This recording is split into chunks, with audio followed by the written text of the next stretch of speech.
For our next subject, this is the fun one, finding willing crew. That's a hard one. Not that we're unprofessional, but we certainly aren't to Hollywood level of funding where we can just pay everybody as we need. And finding crew and cast that wants to show up for the love of the art and not just because there's a paycheck in it is difficult because they also... Their time's valuable. Yeah, their time's valuable, and they could be using this to hang out with their family. They could be using this to clean their house. And very likely they're not as passionate as you, although sometimes they are. Sometimes they are, but it's... I put out a project.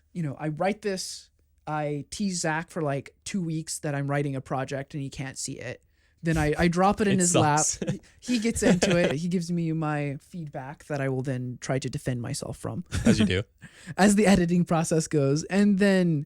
we both are really invested in this project and we really like it. And then we have to shoot it. And then we need camera. And obviously we wear a lot of these hats, but we need people to help out. And not just actors, though actors are definitely people we need, but also a sound guy, somebody to run slate, crafty. Things you'll learn at film school when you don't go. Things you learn at film school when you don't go. You need helpers. And I love to have my friends on set, and I have an entourage of people while Zach runs a very bare set, so it's very funny to see that mesh. I hate asking for favors. Which is tough when the entire film process we have to ask for favors. So finding willing crews is difficult.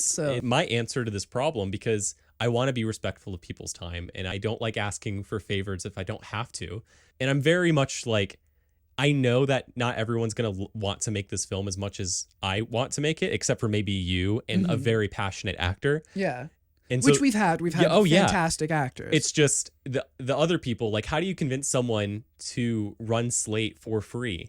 And the answer is you make friends with Roz, who loves running slate. Yeah, and this has been my answer, which is whenever I'm shooting a film, I will often have 2 or 3 people that don't really need to be there. They will be friends. Hey, do you want to come and help out? Do you want to just come hang out?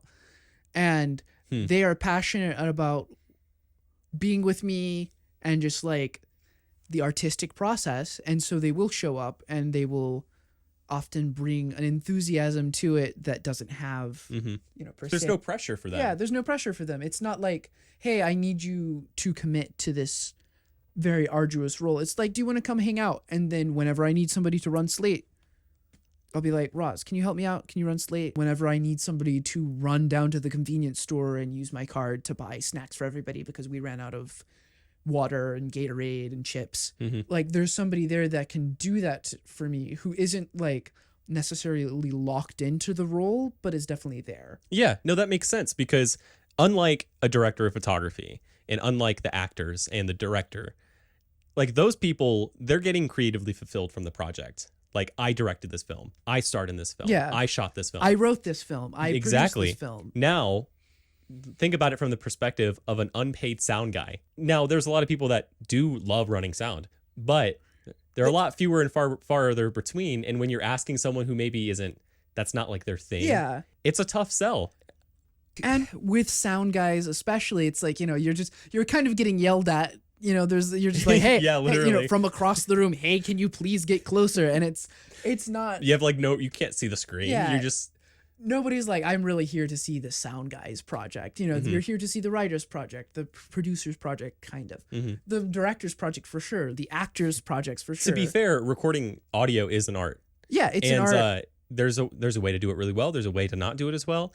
Mixing the audio in post and sound design is all like very crucial and very important. But just calling up a friend saying, hey, can you run sound for me all day? It's just a hard sell because it's a thankless task from the prospect of I'm not getting paid for this, which is why the best sound people often are paid for this. And it's as young creatives basically making this on the side as a part-time auteur, as a part-time director. You yourself aren't getting paid for this. Frankly, you're going into the negatives because you're actually paying to make this film that most likely isn't going to get picked up and given wide distribution. And very likely not even get accepted into most of the festivals you submit to. Frankly, not even get views on YouTube. So why, as somebody who isn't emotionally tied to the project, would you do it? Yeah. So your solution for that is to just have people that are along for the ride and just kind of put them in roles as necessary. As long as they're willing. I'm not taking yeah. advantage of anybody, but it's like, for example, with Roz, it was like, hey, do you want to come on set for a couple days? And she was like, yeah. And she came on set,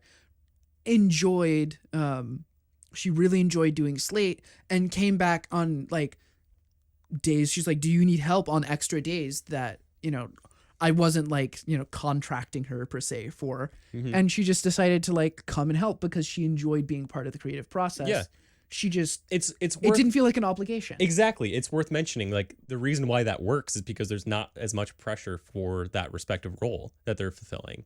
I now feel invested in the project versus before they weren't. And there's a second level to this, which is I've really had to build not a formal network, but I've had to build sort of a network of people that are also invested into arts the way I am. And I've done it organically and through, movie nights with people and just like discussions and like kind of going out there and finding community with these people, which is hard when you're not just like, oh, I'm going to go to like a networking event for young filmmakers or whatever. But like finding friends in the area that are into that and do that same sort of thing and have the kind of base layer of people who are into that, you can grow creatively together. And do you want to come on set? I've gotten hey, can you help me with this short film I'm working on?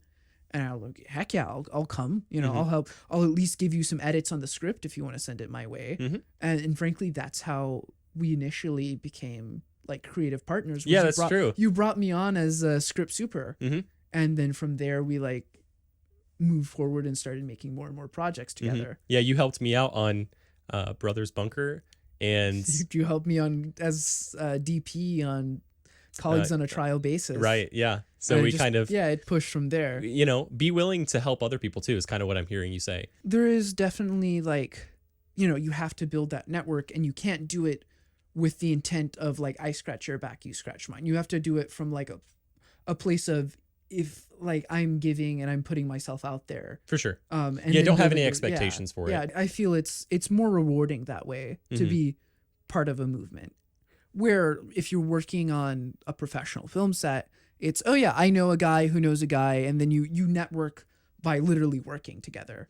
And on the hard other side of it, when you're an amateur, for example, you're in college. Oh, I need help working on a student film. You have like friends down in the cafeteria that can help you, they're down because they're not doing anything. But here we are as young professionals.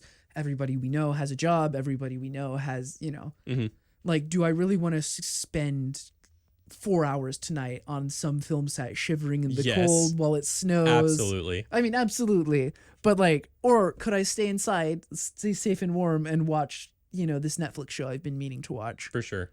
And so being able to build your network and like have friends and have people who are willing to just pitch in a little bit here and there is often the way to augment your skeleton crew.